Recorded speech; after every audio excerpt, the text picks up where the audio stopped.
Greetings and welcome to another edition of Apostate Television. My name is Andres and I will be your host today.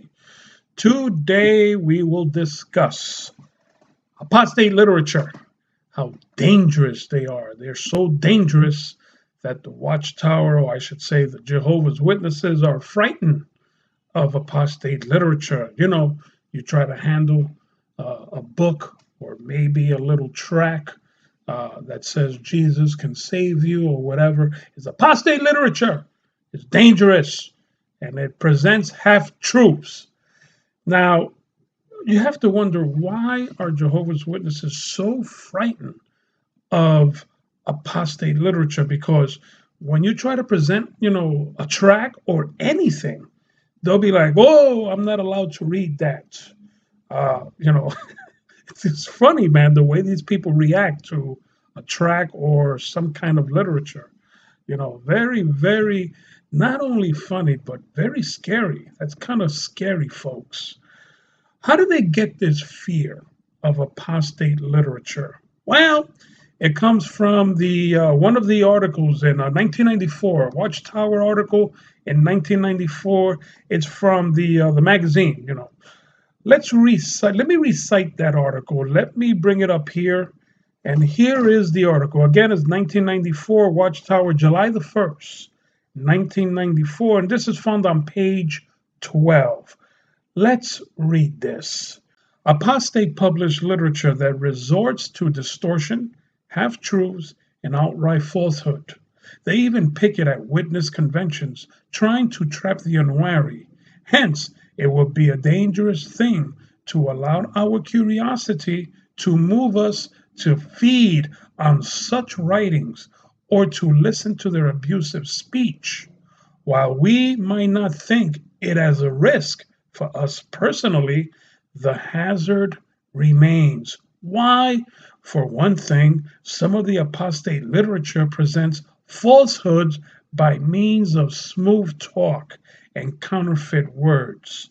And they recite Romans 16:17, 18, 2 Peter 2:3. What would you expect from the table of demons? Why? And while the apostate may also present certain facts, they are usually taken out of context with the goal of drawing others away from the table of Jehovah, or their writings simply criticize and tear down. Nothing is upbuilding. And again, that's taken from the Watchtower, July 1st, 1994, on page 12. One must think, ladies and gentlemen, you have to think by reading that the Watchtower must be perfect. In other words, the anointed men of the governing body who runs the organization. And by the way, the governing body does not run the organization in Warwick. It's a corporation in Pennsylvania. The governing body actually follows those people over there in Pennsylvania. So the governing body who's running the show in Warwick, certainly they don't present any falsehood, do they?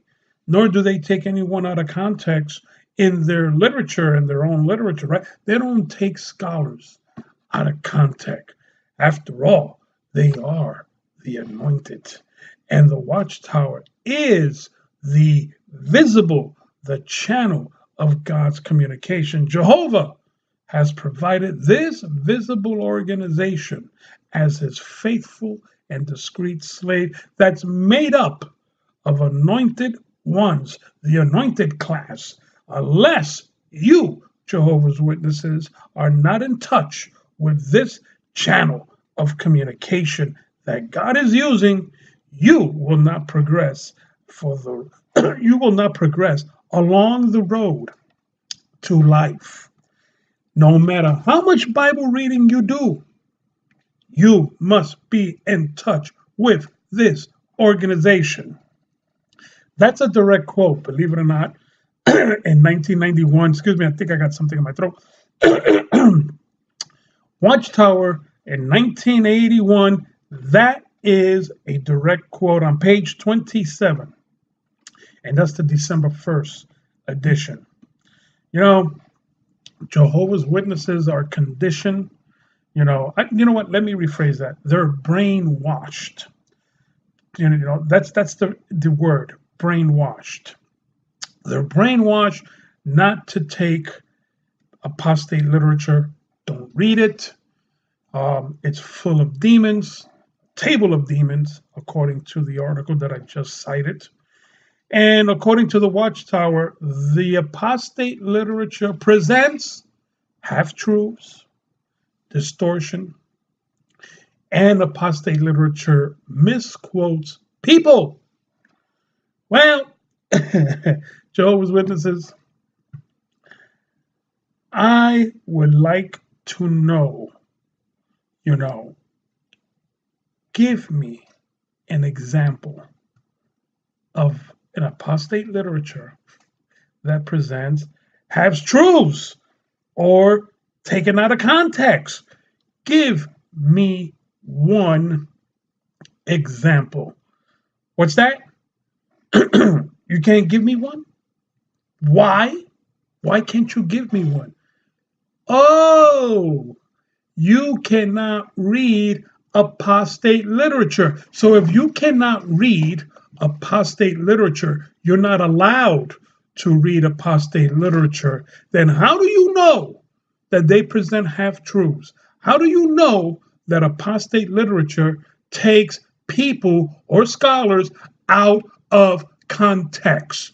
How do you know that, Jehovah's Witnesses? Can you please answer that? Why is it that the Watchtower cannot produce one example?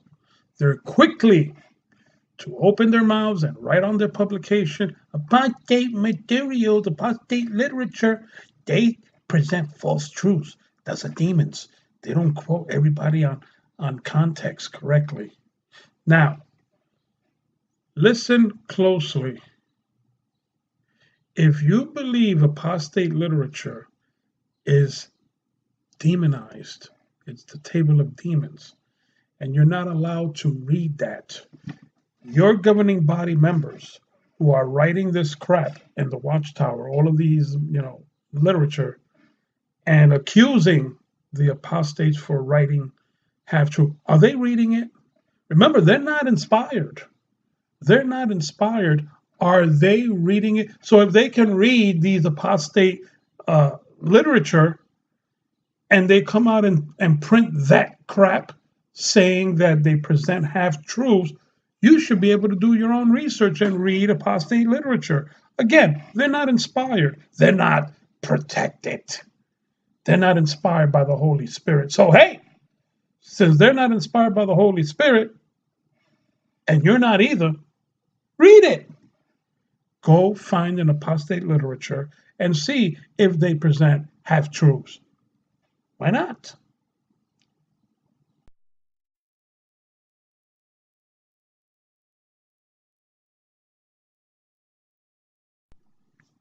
Sorry, folks. There was one more thing I forgot in this video that I should have added.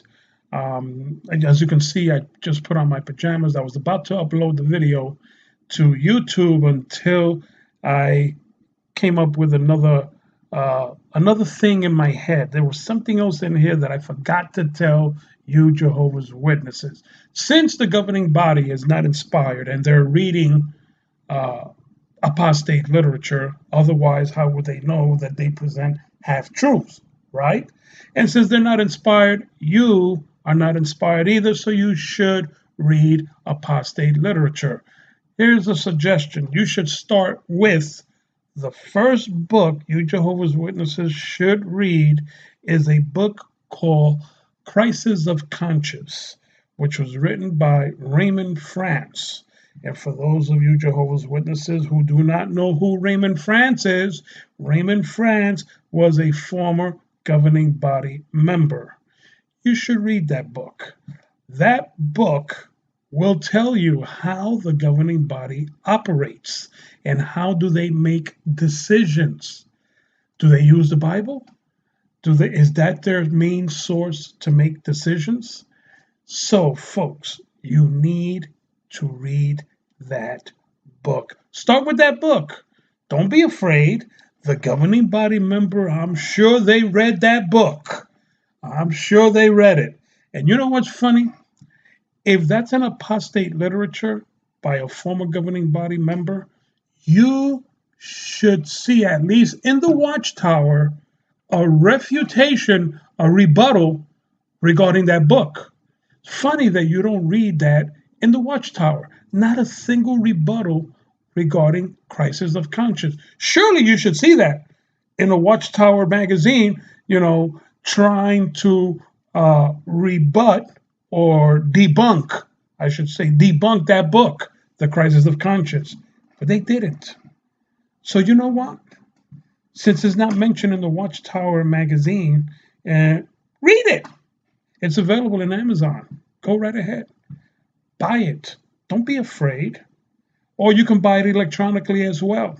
You don't need the hard copy. If you want to buy the electronic copy, buy the electronic copy. I'm not promoting the book. I just want you to see how the governing body operates and how do they make decisions. That's all.